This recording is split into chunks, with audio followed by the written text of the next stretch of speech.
नमस्कार, मैं मेहरबान सिंह नेगी और आप देख रहे हैं केबी न्यूज़ खबर आपकी। केबी न्यूज़ खबर आपकी में आपका स्वागत है। खबर आजकल में आज आपको हम एक अच्छी खबर भी दिखाएंगे और अच्छी खबर ये है कि कोटद्वार भाबर के मालन पुल की खबर आपको दिखाएंगे। मालन पुल में क्या स्थिति है, इसके अलावा हम आपको बताएंगे कि खेल मेला और राजनीति।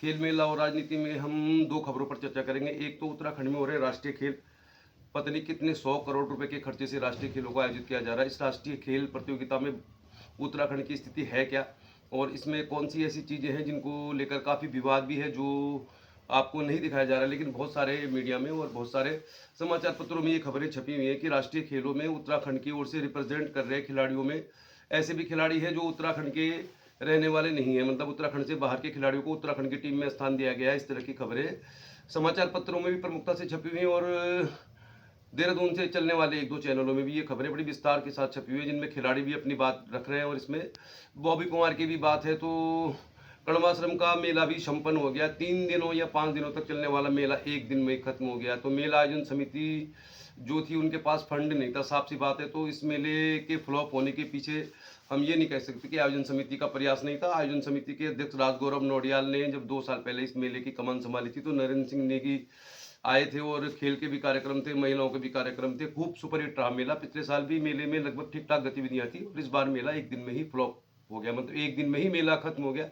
इसकी भी बात करेंगे हम। तो चलिए फिर शुरुआत करते हैं मालन पुल से और राजनीति की बात भी करेंगे हम। तो मालन पुल की स्थिति क्या है, सबसे पहले आपको दिखाते हैं। तो कोटद्वार भाबर में टूट गया था मालन पुल और मालन पुल बना था 100 साल के लिए। 13 करोड़ की लागत से 100 साल के लिए बने हुए पुल की जो स्थिति थी वो ये खराब हो गई। मतलब 2013 में ये पुल बना था और 2022 में ये पुल टूट गया।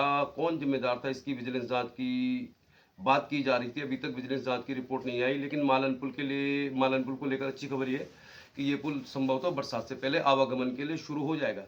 पुल तो शुरू हो जाएगा, लेकिन ये पुल टूटा क्यों? 100 साल के लिए 13 करोड़ की लागत से बने पुल को रिपेयर करने में 27 करोड़ रुपए का खर्चा आ रहा है और ये पुल का काम जो है बड़ी तेजी से चल रहा है। पैसा बोलता है तो तेजी से चल रहा है और हम उम्मीद कर रहे हैं कि बरसात से पहले ये पुल तैयार हो जाएगा। इस पुल की रिपोर्ट हम आपको दिखाएंगे ग्राउंड से कि क्या स्थिति है और जो जांच समिति विजिलेंस जांच ने मालन पुल क्यों टूटा, इसको लेकर एक विजिलेंस जांच की रिपोर्ट थी जो अभी तक आई नहीं है। तो आनी चाहिए, मालूम चलना चाहिए, क्योंकि 27 करोड़ रुपए जो मालन पुल के रिपेयर के लिए खर्च किए जा रहे हैं, अवैध खनन का शिकार हुआ था यह पुल। और 27 करोड़ में से अगर 1-2 करोड़ रुपए सुप्रीम कोर्ट में अच्छे वकीलों की पैरवी के लिए खर्च किया जाता, जो लालढंग मोटर मार्ग का मामला सुप्रीम कोर्ट में है, तो मुझे लग रहा है ये 27 करोड़ में से 1 करोड़ रुपए अगर अच्छे वकीलों को दिए जाते तो फिर लालढंग मोटर मार्ग की जो समस्या है तकनीकी, उसको सुप्रीम कोर्ट में वकील पैरवी करते और ये मामले का मार्ग खुलता और जो पुल के लिए 27 करोड़ मतलब नहीं 26 करोड़ में तो लालढंग मोटर मार्ग भी बन जाता। तो सवाल तो बहुत सारे हैं। और पहले आप देखिए मालन पुल में आज की तारीख में क्या है स्थिति। मालन पुल का काम प्रगति पे है, बरसात से पहले ये पुल शुरू हो सकता है। चलिए फिर बहुत सारे लोग पूछ रहे थे कि मालन पुल में क्या अपडेट है, ये नहीं मालन पुल का काम कैसे चल रहा है। तो बहुत दिनों से हमने इसकी खबर नहीं दिखाई, आज आपको दिखा रहे हैं। मालन पुल में काम जारी है, काफ़ी तेज़ी से काम हो रहा है कह सकते हैं आप इसे। इसके 12 पिलरों में से 9 से 10 पिलर तो लगभग तैयार है और ये स्लैब पहले हटा दिए गए थे, इन स्लैब को शिफ्ट किया जाना है। 2-3 पिलरों का काम अभी और होना है। तो वैसे तो लोक निर्माण विभाग कह रहा है कि अप्रैल तक पुल आवागमन के लिए शुरू हो जाएगा, लेकिन ऐसा लगता है कि कम से कम मई तक का समय तो इसमें लगेगा और हम यही चाहते हैं कि ये पुल जो है बरसात से पहले आवागमन के लिए शुरू हो जाए। फिलहाल पुल आपको दिखा रहे हैं, ग्राउंड से ही दिखा रहे हैं आपको। और यहाँ पे जो पिलर धस गया था वो एक बना दिया गया है। तो 12 पिलर है इसमें, 12 में से 9 पिलर तो रेडी है, 10वां भी काम चल रहा है। तो अभी 2-3 पिलरों पे काम होना है। उसके बाद ये स्लैब जो है आपको दिखाई दे रहे होंगे, स्लैब शिफ्ट कर दिया गया है। तो बहुत सारे स्लैब है इसमें, जैसे यहाँ पर देखेंगे आप डबल स्लैब है, एक स्लैब के ऊपर दूसरा स्लैब है। इन स्लैबों को बाद में पिलरों के ऊपर रखा जाना है, इसका भी काम चल रहा है। यानी कुछ स्लैब को शिफ्ट, एक स्लैब जैसा आप देख रहे होंगे सामने शिफ्ट कर दिया गया है और मालन पुल में काम तो चल रहा है, इसमें कोई दो राय नहीं है। और काम लग रहा है बरसात से पहले पुल को आवागमन के लिए शुरू भी कर दिया जाएगा, यही टारगेट लेकर चल रही है कंपनी। हालांकि अप्रैल का समय दिया गया है, लेकिन मान के चलिए आपकी बरसात से पहले इसको हर हाल में शुरू किया जाएगा, नहीं तो फिर इस पर तेज़ी से काम होने का कोई फ़ायदा नहीं है। इसलिए इस पर काम चल रहा है। ये बात ज़रूर गौर करने की है कि मालन पुल जब टूटा था तो इसके लिए एक विजिलेंस जांच की टीम बनाई गई थी, उसकी रिपोर्ट अब तक नहीं आई, आएगी भी या नहीं कह नहीं सकते। तो मालन पुल का अपडेट यही है, मालन पुल में काम चल रहा है। ये जो पिलर है, ये दिखाई दे रहा है आपको, पिलर 2 आपको स्क्रीन में दिखाई दे रहे हैं। ये पिलर इस तरह पिलर बनाए गए हैं 12, इनके ऊपर स्लैब को रखा जाएगा। तो 1-2 स्लैब भी डालने पड़ेंगे मुझे लग रहा है, जो टूट गए थे। बाकी तो स्लैब वही है, स्लैब जो पहले के हैं, मतलब ये ऊपर जो स्लैब दिख रहा है आपको, यही स्लैब को पिलर के ऊपर शिफ्ट किया जाएगा। लेकिन जो स्लैब एक शायद टूट गया था, जो धंस गया था, या 2 होंगे, वो स्लैब नए बनेंगे। तो अप्रैल तक का समय दिया है लोक निर्माण विभाग ने, लेकिन मुझे लग रहा है बरसात से पहले भी अगर इस पुल को आवागमन के लिए शुरू कर दिया जाता है तो लोगों को काफ़ी राहत मिलेगी। पुल जो बना था 13 करोड़ में 100 साल के लिए, 10 साल में टूट गया था, अवैध खनन का शिकार हो गया था। जनता की गाढ़ी कमाई का पैसा अब इसमें लग रहा है 27 करोड़ के आसपास। तो इसकी जांच की रिपोर्ट भी ज़रूर सरकार को पेश करनी चाहिए कि आखिर ये पुल क्यों टूटा। केबी न्यूज़ की खास रिपोर्ट, मालन पुल अपडेट। ज़्यादा दिया गया है तो जो भी बजट है, मतलब ये पुल पहले पीडब्ल्यूडी ने कहा था कि 10 करोड़ रुपए में तैयार हो जाएगा, रिपेयर हो जाएगा, लेकिन बाद में इस पुल की लागत आ गई लगभग 27 करोड़ रुपए। ठीक है, पुल बन रहा है और ये पैसा जो खर्च हो रहा है ये भी जनता की गाड़ी कमाई का ही पैसा है। तो सबसे बड़ा सवाल यही है कि जिस पुल को 100 साल के लिए बनाया गया था, आखिर वो पुल 10 साल में ही कैसे टूट गया? ये सबसे बड़ा सवाल है और इस सवाल का जवाब आप लोगों को पूछना चाहिए सरकार से, जनप्रतिनिधियों से, क्योंकि सरकार जो बनती है, नेता जो बनते हैं, तो वो जनता ही चुनती है। तो हम नहीं मानते कि आज की तारीख में चाहे विधायक ऋतु खंडूरी भूषण हो या पूर्व विधायक रहे, मंत्री रहे हरक सिंह रावत हो, किसी को दोष देना ठीक नहीं है, क्योंकि वोट जनता देती है, नेता जनता चुनती है। और वोट देने के बाद जिस तरह जनता, मतलब ये लोग नेताओं की चापलूसी चमचागिरी करते हैं, उनके साथ फोटो वीडियो बनाने में ही मतलब व्यस्त रहते हैं, तो उससे क्षेत्र का भला होने वाला नहीं है। चलिए आगे बात करते हैं कण्वाश्रम मेले की, उसके बाद हम बात करेंगे राष्ट्रीय खेलों की, और राष्ट्रीय खेलों की बात भी करेंगे जो उत्तराखंड में इस समय आयोजित किए जा रहे हैं, उनमें उत्तराखंड की स्थिति क्या है और दरअसल इस खेलों के आयोजन से वाकई क्या उत्तराखंड के खिलाड़ियों को फायदा होगा, इस पर बात करेंगे। पहले बात करते हैं कण्वाश्रम मेले की। कण्वाश्रम को लेकर जब चुनाव हो रहे थे लोकसभा, तो ये कहा गया था कि कण्वाश्रम को अयोध्या की तर्ज पर विकसित किया जाएगा, और जिन्होंने ये बात की थी वो कण्वाश्रम मेले में आए भी नहीं। चुनाव के दौरान ये भी कहा गया था कि जब भी ये मेला होगा तो इसमें केंद्रीय मतलब सांस्कृतिक पर्यटन मंत्री हैं वो आएंगे और यहाँ पर बहुत सारी योजनाओं का शिलान्यास होगा, उद्घाटन होगा। कुछ भी नहीं हुआ। कण्वाश्रम मेला जो बहुत पहले तक 3 से 5 दिनों तक चलता था, जिसमें खेल की गतिविधियां भी होती थी, सांस्कृतिक कार्यक्रम भी होते थे, वो इस बार नहीं हुई। और इस बार मेला सिर्फ 1 दिन का हुआ, यानी 2 फरवरी को यहाँ पर कार्यक्रम हुआ, वो भी बहुत, मतलब कह सकते हैं आप, बहुत ये फीका मेला था। और इसमें साफ तौर पर नजर आ रहा था कि मेला आयोजन समिति को पैसा नहीं मिला संभवतः, मतलब आयोजन समिति की इसमें कोई गलती नहीं है, मेला आयोजन समिति के पास पैसा ही नहीं था। 3 दिन तक चलने वाले या 5 दिन तक चलने वाला जो उत्तराखंड कोटद्वार की पहचान है कण्वाश्रम, अब कण्वाश्रम की हालत जितनी खराब है उससे भी खराब हालत हो गई इस बार मेले की। 3 दिनों तक चलने वाला मेला 2 फरवरी को ही खत्म हो गया। 2 फरवरी को भी जो कार्यक्रम था वो बिल्कुल साधारण था, और यहाँ पर 2 कलाकारों को बुलाया जरूर गया, अनिल बिष्ट और दर्शन फरसाण को, लेकिन उनके साथ कोई टीम नहीं आई थी, वो अकेले ही आए थे। इंस्ट्रूमेंट जो बजा रहे थे वो भी कोटद्वार के ही थे। तो कुल मिला के 200-250 बच्चों ने उसमें डांस किया, मतलब टीनेजर जो होते हैं जिनको आप किसी भी डीजे में किसी भी कार्यक्रम में डांस करा सकते हो, तो उन बच्चों ने डांस किया। हमने मेले का अच्छा पहलू आपको दिखाया अपने चैनल में, जब डांस कर रहे थे लोग एंजॉय कर रहे थे। लेकिन 200-300 अगर युवा डांस कर रहे हैं, खासतौर पर 18 से 25 साल के, तो उससे मेले को आप सफल नहीं मान सकते। तो फिर सबसे बड़ा सवाल यही है कि ट्रिपल इंजन बनने के बाद कण्वाश्रम जो कोटद्वार की पहचान है पूरे उत्तराखंड में, पंचमी मेले जो वहाँ भी होते हैं उनमें कण्वाश्रम का सबसे फेमस मेला है। 40 सालों में पहली बार ऐसा हुआ कि 3 दिनों तक चलने वाला मेला 1 दिन में खत्म हो गया। तो क्यों नहीं मिला फंड आयोजन समिति को? और आयोजन समिति तो कुछ बोलेगी नहीं, क्योंकि ये मेला अक्सर यही होता है कि जिसका विधायक होता है, जिस पार्टी का, वही मेला कराता है। तो चूंकि इसमें बीजेपी रूलिंग पार्टी है और बीजेपी की रूलिंग पार्टी के ही लोग इस आयोजन समिति में थे, तो हमारा सवाल यही है कि आयोजन समिति को पैसा क्यों नहीं मिला और आयोजन समिति इस पर चुप क्यों है? क्योंकि चुप्पी जो होती है ना, वो बड़ी खतरनाक होती है। और कण्वाश्रम में तो खैर हालात जैसे के तैसे ही हैं, इसके लिए बहुत सारे लोग घोषणा करके जा चुके हैं। वर्तमान में विधायक ने भी पिछले साल कहा था कि यहाँ पे एक मूर्ति लगेगी। जो भी है, चलिए फिर वादे जो थे वफाओं के चट्टानों की तरह टूट कर ढेर हुए, खस्ता मकानों की तरह।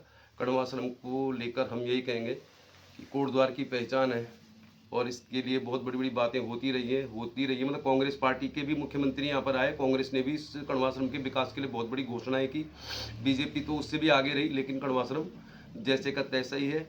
3 दिनों या 5 दिनों तक चलने वाला मेला एक दिन में ख़त्म क्यों हुआ, हम ये सवाल पूछेंगे मेला आयोजन समिति से। और चूँकि मेला आयोजन समिति तो बोलेगी नहीं, लेकिन हम पूछेंगे कोटद्वार की स्थानीय सरकार से। शैलेंद्र रावत अब मेयर बन गए, चीफ गेस्ट के तौर पे वहाँ पे पहुँचे भी थे। शैलेंद्र रावत से भी पूछेंगे हम, रितु खंडूड़ी से भी पूछेंगे और पुष्कर सिंह धामी से भी पूछेंगे कि कोटद्वार की पहचान कण्वाश्रम का मेला इतना फ्लॉप क्यों हुआ, क्या थी मेले की स्थिति। तीसरे दिन आपको दिखाते हैं, आप देखिए तीसरे दिन, जबकि वहाँ पे रंगारंग बहुत सारे कार्यक्रम होने थे और किसी भी मेले का जो आखिरी दिन होता है वही सबसे बड़ा आकर्षण होता है, लेकिन आखिरी दिन क्या स्थिति थी मेले में, कण्वाश्रम का जो खेल मैदान था, मतलब जहाँ पर मेला होता है, वो कैसे था, आगे देखिए आप। चलिए फिर आपको अब खबर दिखाते हैं कण्वाश्रम मेले और राजनीति की। कण्वाश्रम के मेले में राजनीति नहीं होती, इसको लेकर आप कह नहीं सकते। गेंद मेला हो, मवाकोट के, चाहे कण्वाश्रम का मेला हो, तो इसका जो स्तर है 5G के ज़माने में लैंडलाइन जैसा ही है। कण्वाश्रम का मेला 3 दिन का ही होता रहा है बहुत पहले से, मतलब 40 सालों से ये मेला 3 दिवसीय था। इस बार मेले में सिर्फ एक दिन कार्यक्रम हुआ, वो भी 2 तारीख को।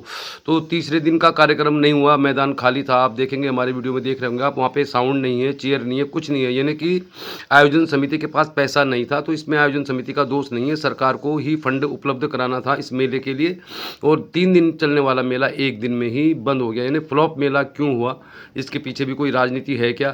तो कण्वाश्रम एक धरोहर है, बसंत पंचमी मेला कोटद्वार की पहचान है, लेकिन 3 दिन तक चलने वाला मेला एक ही दिन चला, वो भी बहुत ही निम्न स्तरीय कार्यक्रम कहेंगे उसको आप, जिस तरह है।